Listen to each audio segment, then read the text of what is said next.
Hello viewers, welcome back to my YouTube channel bliss edu learning by Nisha. आज हम इस video में macro economics national income का छोटा सा टॉपिक है और इम्पॉर्टेंट टॉपिक है, डेप्रिसिएशन को डिस्कस करेंगे। एग्ज़ाम में यहाँ से आपको ज़्यादा नहीं 1 मार्क्स से कुछ क्वेश्चंस आपको जनरली देखने को मिलेंगे। तो चलिए बिना वक्त गवाए इसको स्टार्ट करते हैं।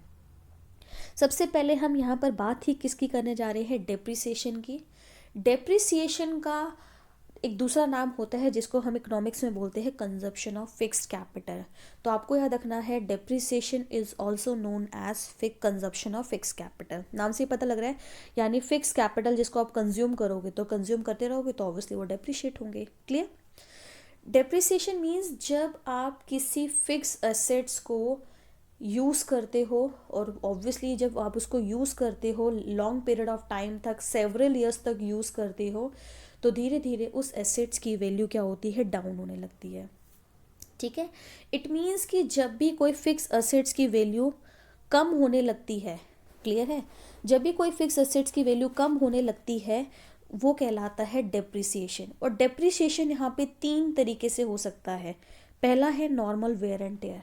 Normal wear and tier means कि आप कोई मशीन यूज़ कर रहे हो और यूज़ करते करते वो मशीन घिस रही है, उस वजह से भी डेप्रिसिएशन हो सकता है।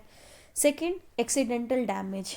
मशीन चल रही थी लेकिन अचानक से कोई वहाँ पे इंसिडेंट हो गया जिस वजह से मशीन में टूट फूट हो गई, क्लियर है, और फिर ऐसे में मशीन ब्रेक डाउन हो गई तो आपको उसको टाइम टू टाइम फिर आपको रूटीनली उसको रिपेयर कराना पड़ेगा, मेंटेनेंस करानी पड़ेगी। इस वजह से भी एसेट्स की वैल्यू क्या हो जाएगी, कम हो जाएगी, तो डेप्रिसिएशन हो गया। तीसरा होता है एक्सपेक्टेड ऑब्सोलेंस, यानी कई बार फिक्स असेट्स की वैल्यू जो होती है वो एक्सपेक्टेड फैक्टर्स की वजह से होती है। और प्रोड्यूसर जब भी फिक्स असेट्स पे इन्वेस्टमेंट करता है तो ये मान के चलता है कि इस तरीके से असेट्स की वैल्यू हमेशा मतलब कम होगी ही होगी।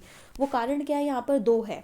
एक है टेक्नोलॉजी में चेंज आना। आप टेक्नोलॉजी में चेंज बहुत फ्रिक्वेंटली देखते हैं। आज के टाइम पर टेक्नोलॉजी हर दिन बदल रही है, ठीक है। जैसे आप मान लीजिए, बहुत पुराने एग्जाम्पल की अगर हम बात करें तो पहले colour black and white TV को यूज़ किया जाता था, बट जैसे ही मार्केट में कलर टीवी आ गया, black and white TV market से क्या हो गई, रिप्लेस हो गई।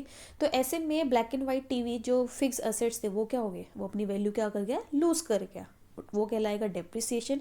इसके अलावा जो एक्सपेक्टेड ऑब्सोलेंस है, जैसे कि डिमांड में चेंज आना। आप सुनते हैं कि बहुत पहले के टाइम पे लोग नोकिया के फ़ोन बहुत चलते थे, लोग नोकिया के फ़ोन ज़्यादा यूज़ करते थे, बट धीरे आज के टाइम में नोकिया मार्केट से बिल्कुल ही एकदम ही हट चुका है। लोग आज के टाइम में नोकिया की जगह आईफोन यूज़ कर रहे हैं, सैमसंग यूज़ कर रहे हैं, रेडमी यूज़ कर रहे हैं।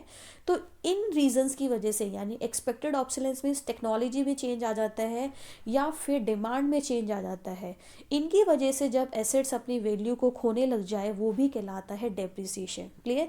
तो आपको याद रखना है, डेप्रिसिएशन मीन्स जब कोई फिक्स एसेट्स की वैल्यू कम हो जाती है इन 3 रीजंस की वजह से, normal wear and tear, accidental damage and expected obsolescence. Clear.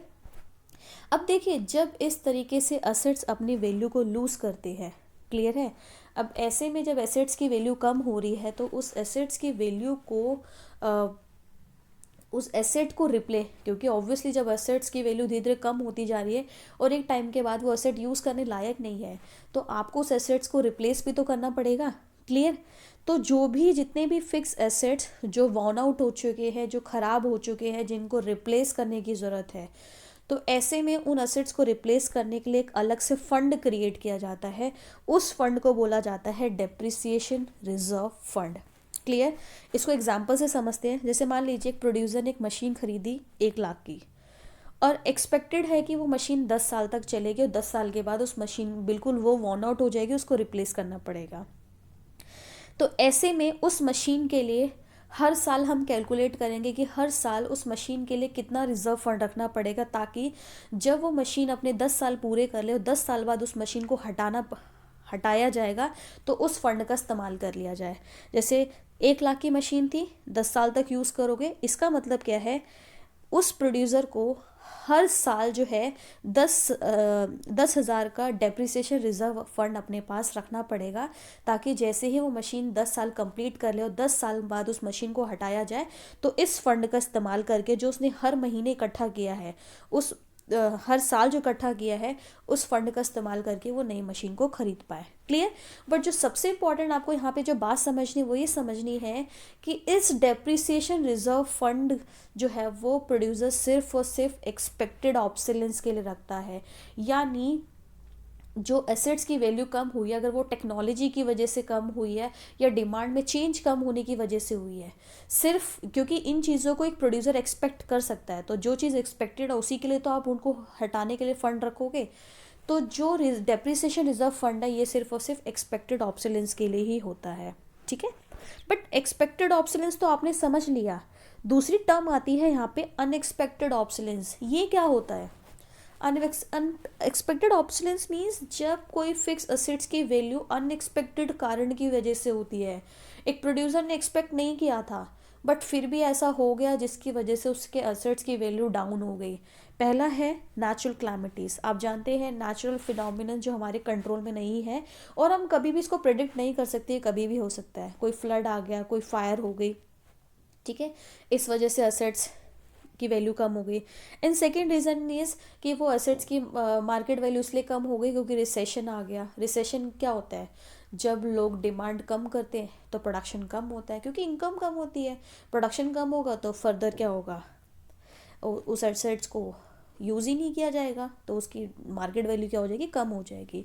तो यानी यहाँ पर आपको जो समझना वो ये समझना है कि कई बार फिक्स एसेट्स की वैल्यू अनएक्सपेक्टेड रीजंस की वजह से भी होती है, जो प्रोड्यूसर ने एक्सपेक्ट नहीं किया था बट फिर भी ऐसा हो गया।